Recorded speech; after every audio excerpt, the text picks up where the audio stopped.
پرن یہ نہیں خدا قرآن بایا حدیثن ہز چگچ نہیں زان بایا.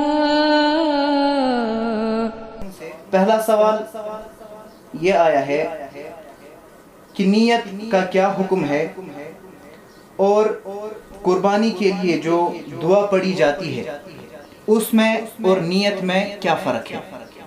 شیخ محترم. بسم اللہ الرحمن الرحیم. الحمد للہ رب العالمین، الصلاة والسلام علی سید الانبیاء والمرسلین نبینا محمد وعلی آلہ وصحبہ اجمعین. دیکھیں، جہاں تک نیت کا تعلق ہے کہ ایک مسلمان جب بھی کسی عبادت کا ارادہ کرتا ہے تو اللہ کے نبی صلی اللہ علیہ وسلم فرمایا انما الاعمال بالنیات، تمام اعمال کا دار و مدار جو ہے وہ نیت پر ہے.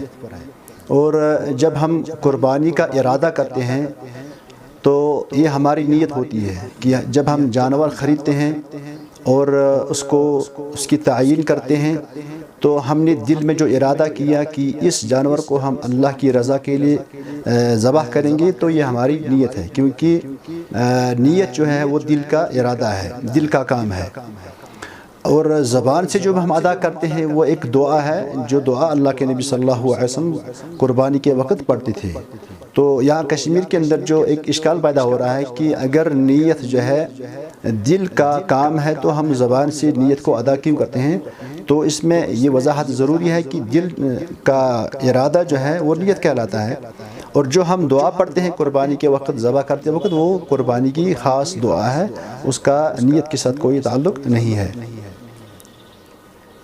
شیخ محترم، دوسرا سوال یہ ہے کہ قربانی کا جانور میں نے خریدا لیکن کچھ عرصے کے اندر ہی وہ مر گیا، تو میرے لیے اب نیا جانور خریدنا یا مردہ جو جانور ہے اس کے بدلے جو میں نے نیت کی تھی اس کا کیا حکم ہے اور مجھے کیا کرنا چاہیے؟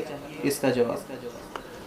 اگر کسی شخص نے قربانی کا جانور خریدا ہے اور وہ طبی موت مر گیا، اس میں اس شخص کا کوئی قصور نہیں ہے، اس کا کوئی دخل نہیں ہے، تو اللہ کے کرنے کی وجہ سے وہ جانور مر گیا. تو چونکہ یہ منحصر ہوتا ہے کہ قربانی کا حکم کیا ہے. قربانی کا حکم جو ہے جمہور اہل علم کے نزدیک سنت مؤکدہ ہے، اور جس انسان نے قربانی کا جانور خریدا اور اس کے بعد اس جانور کی موت واقع ہوئی تو اگر یہ واجب ہوتی تو ہم کہتے کہ آپ کو دوسرا جانور لینا ہے، لیکن چونکہ یہ واجب نہیں ہے، جمہور اہل علم کے نزدیک سنت مؤکدہ ہے، اور اگر اس شخص کو دوسرا جانور خریدنے کی طاقت ہے تو ہم کہیں گے کہ آپ کے لیے بہتر ہے کہ آپ دوسرا جانور خریدیں. اور اگر اس کے پاس طاقت نہیں ہے تو یہ حکم اس سے ساقط ہو جاتا ہے. لا یکلف اللہ نفسا الا وسعها، کیونکہ اللہ تعالیٰ ہمیں اس چیز کی تکلیف نہیں دے سکتا ہے جس کی ہمیں طاقت نہ ہو. تو ایسے آدمی کو جس کو دوسرا جانور خریدنے کی طاقت نہیں ہے اس کو ہم نہیں کہیں گے کہ آپ کے لیے دوسرا جانور ضروری لانا ہے، کیونکہ لا یکلف اللہ نفسا الا وسعها. اور رہا سوال کہ جو جانور اس نے ذبح کے لیے لایا تھا جو ذبح سے پہلے ہی مر گیا، تو ہم انشاءاللہ امید کریں گے اللہ سے کہ اللہ تعالیٰ اس شخص کو اس جانور کے مقابلے میں اجر عطا کرے گا، کیونکہ اللہ تعالیٰ کا فرمان ہے ان اللہ لا یضیع اجر المحسنین. اللہ تعالیٰ کسی کا اجر جو ہے ضائع نہیں کرتا ہے، اور انشاءاللہ اس شخص کو جو ہے اس مرے ہوئے جانور کا اجر انشاءاللہ ملے گا.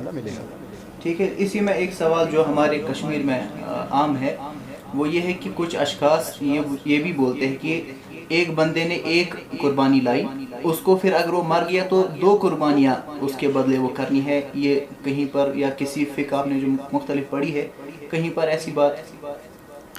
فقہ کی کسی بھی کتاب میں اس کا کوئی تذکرہ نہیں ہے، اور یہ مجھے لگتا ہے کہ یہ فرسودات میں سے ہے جو ہماری قوم کے اوپر جو ہے تھوپے گئے ہیں. اس کا کوئی شریعت کے اندر اس کی کوئی بنیاد نہیں ملتی ہے، کیونکہ اللہ تعالیٰ کے نظام میں جو بنیادی چیز ہے وہ ہے کہ لا یکلف اللہ نفسا الا وسعها، کہ انسان کو اس کے طاقت کے علاوہ تکلیف نہیں دی جا سکتی ہے. اور اس طرح دوسری آیت میں فاتقوا اللہ ما استطعتم، ہمیں اللہ اللہ تعالیٰ سے اتنا ہی ڈرنا ہے جتنی ہماری طاقت ہے. تو ہم کیسے اس شریعت میں اس بات کا تصور کر سکتے ہیں کہ جو شریعت جو ہے یسر پہ مبنی ہے, سہولت پہ مبنی ہے, ہم کہیں گے کہ نہیں آپ کو جو ہے ایک کے بدلے دوسرا 2 قربانی لانی ہے, حالانکہ اس مرنے میں اس کا کوئی قصور نہیں ہے, اس کا کوئی دخل نہیں ہے. تو ایسا کیسے ہو سکتا ہے کہ شریعت اسلامی جو سماح پہ مبنی ہے, یسر پہ مبنی ہے, ہم ایسے آدمی کو کہیں گے کہ آپ کا قربانی کا جانور مر گیا, آپ کو 2 جانور خریدیں؟ یہ سراسر ظلم ہے اور یہ اس کی شریعت اسلامی کے اندر کوئی بنیاد نہیں ہے.